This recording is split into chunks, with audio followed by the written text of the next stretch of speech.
What do you mean by kinetic stability of fuels? हमें ये पता है कि जितने भी फ्यूल्स हम यूज करते हैं अपनी डे टू डे लाइफ में, चाहे वो एलपीजी हो, चाहे वो सीएनजी हो, चाहे पेट्रोल हो, डीजल हो, केरोसिन ऑयल हो, या कोल हो, कोयला, ये सभी जो फ्यूल्स हैं ये एनर्जी हमें कैसे प्रोवाइड करते हैं, किस प्रोसेस के थ्रू प्रोवाइड करते हैं? ये सभी एनर्जी के बहुत अच्छे सोर्स हैं और इनकी एनर्जी जो ये हमें प्रोवाइड कर रहे हैं वो कंबशन के थ्रू प्रोवाइड कर रहे हैं। इसमें से जो भी फ्यूल हम यूज करते हैं उसका कहीं ना कहीं कंबशन होता है, बर्निंग होती है ऑक्सीजन के साथ, और उस कंबशन में, combustion is always an exothermic process, इसमें जो हीट लिबरेट होती है, जो एनर्जी लिबरेट होती है वो हमें मिलती है। घर में आपने देखा होगा एलपीजी सिलेंडर से पाइप लगा होता है, उस पाइप के थ्रू एलपीजी सिलेंडर से गैस आ रही है बर्नर में, उस बर्नर में देखिए होल्स होते हैं, उन होल्स के थ्रू उस बर्नर में ऑक्सीजन भी जा रही है। आपने देखा होगा जो भी बर्नर है उसमें होल्स होते हैं, पोरस होता है,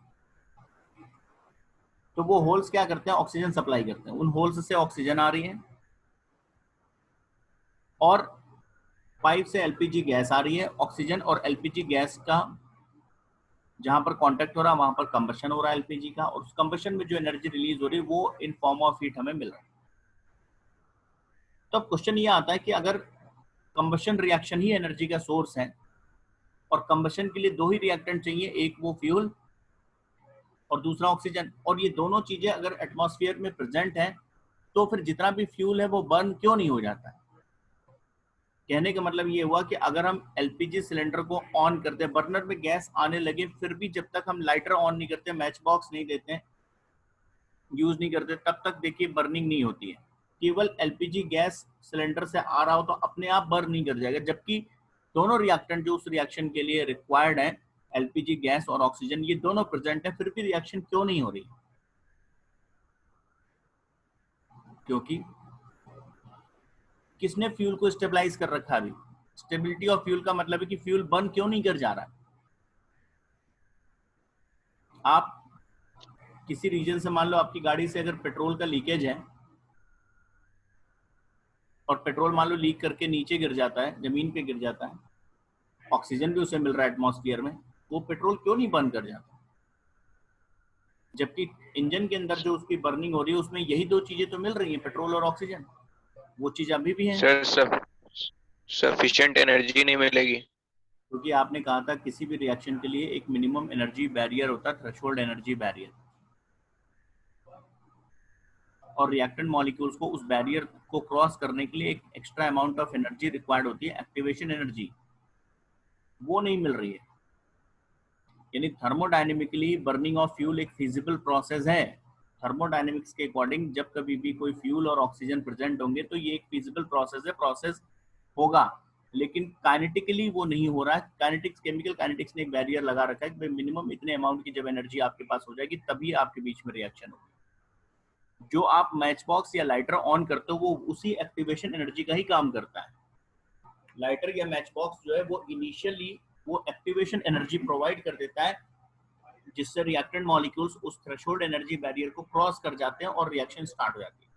और वंस एक बार रिएक्शन स्टार्ट हो गई तो क्योंकि कंबशन एक एक्सोथर्मिक प्रोसेस है, तो फर्स्ट मॉलिक्यूल के कंबशन से जो एनर्जी लिबरेट हुई उसने सेकंड मॉलिक्यूल के लिए एक्टिवेशन एनर्जी का काम कर दिया, और इस तरह से रिएक्शन चलती रहती है। यानी मैच बॉक्स या लाइटर आपको लगातार नहीं ऑन करना है, आपको रिएक्शन को स्टार्ट कर देना है, क्योंकि जितनी भी कोई भी फ्यूल है, किसी भी फ्यूल की बर्निंग एक एक्सोथर्मिक प्रोसेस है और उसमें जो एनर्जी लिबरेट होती है वो आगे वाले मॉलिक्यूल्स के लिए एक्टिवेशन एनर्जी का काम करता है। लेकिन इनिशियली रिएक्शन स्टार्ट क्यों नहीं हो रही थी?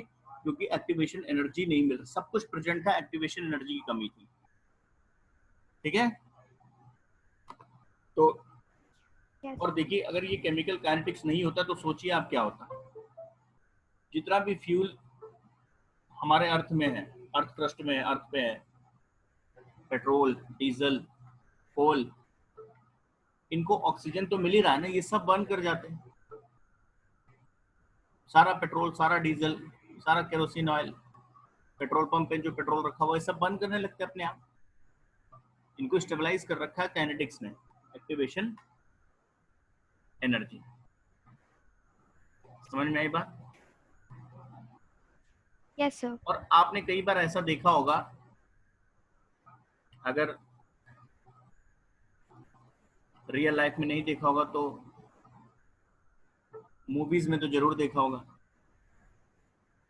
रोहित शेट्टी की मूवी में तो जरूर ही देखा होगा आपने कि अगर कभी कोलिजन होता है, दो गाड़ियां अगर आपस में कोलाइड करती हैं, कारें कोलाइड कर रही हैं, तो आप देखते हैं एक्सप्लोजन जरूर दिखाते हैं फिल्मों में, एक्सप्लोड कर यस जाता सर, यस सर, है। Rohit Shetty Yes, sir. है ना? तो वो उसका लॉजिक क्या है? उसका यही लॉजिक है, भाई दोनों गाड़ियों में पेट्रोल है, जब कोलिजन हुआ तो उस कोलिजन से क्या मिला उन्हें? उस पेट्रोल को क्या मिल गया? Activation energy. Activation energy. Activation energy. और एक बार एक्टिवेशन एनर्जी मिली, प्रोसेस शुरू हो गया कंबशन ऑफ पेट्रोल। और इतना ज्यादा पेट्रोल था, अचानक इतना कंबशन हुआ, अचानक इतनी एक्टिवेशन एनर्जी मिली कि एक साथ बहुत सारे मॉलिक्यूल्स एक्टिवेट हो गए, हाईली एक्सोथर्मिक प्रोसेस हो गया, ब्लास्ट हो गया। ठीक है, समझ में आई बात? यस सर, अगर आप देखेंगे बॉलीवुड में। चलिए, क्लियर हो गया काइनेटिक स्टेबिलिटी ऑफ फ्यूल्स। यानी हम लोगों को इस धरती पे Sir. जो हमारे पास फ्यूल है, कोल है, पेट्रोल है, डीजल है, आज की डेट में आपकी जनरेशन के लिए और अगली जनरेशन के लिए अगर ये सब कुछ बचा हुआ है तो वो किसकी देन है? केमिकल काइनेटिक्स की। बताइए क्या पूछना था? सर किसी कंडीशन में सर एक्टिवेशन एनर्जी मिलने के बाद जो बैरियर होता है उसके नीचे एनर्जी आ सकती है वापस? मतलब हाँ, सर जैसे कुछ मॉलिक्यूल्स Yes, की sir. एनर्जी मिली, उसके बाद मान लो अदर मॉलिक्यूल्स को वो एनर्जी अगर उतनी ज्यादा नहीं ट्रांसफर हुई तो एक्टिवेशन एनर्जी नहीं मिल पाई, तो रिएक्शन फिर स्टॉप हो जाएगी वहीं पे। ठीक है ना? Yes, sir. आपने देखा होगा दिवाली में जब आप पटाखे छुड़ाते हो तो फुलझड़ी जलाते हो, है ना? Yes, sir. कई बार देखिए आधा जलता है, उसके बाद बंद हो जाता है। अच्छा, उसमें भी आप देखिए Yes, sir. इनिशियली आपको फ्लेम में रखना पड़ता है थोड़ी देर तक उसे। एक बार जब प्रोसेस स्टार्ट हो गया तब फ्लेम से आप हटा लेते हो, क्योंकि अब जो उसकी बर्निंग है, जो कंबशन हो रहा है, वो एक्सोथर्मिक प्रोसेस है, वो आने वाले मॉलिक्यूल्स के लिए, आगे वाले मॉलिक्यूल्स के लिए एक्टिवेशन एनर्जी का काम करता है। लेकिन अगर कहीं पर ये चेन ब्रेक हुई और वो एक्टिवेशन एनर्जी आगे वाले मॉलिक्यूल्स को नहीं मिला तो वहां पर प्रोसेस स्टॉप हो जाता है। बंद हो गया। समझ में आएगा? Yes sir. अब नेक्स्ट टॉपिक है हमारा temperature dependence of rate of reaction.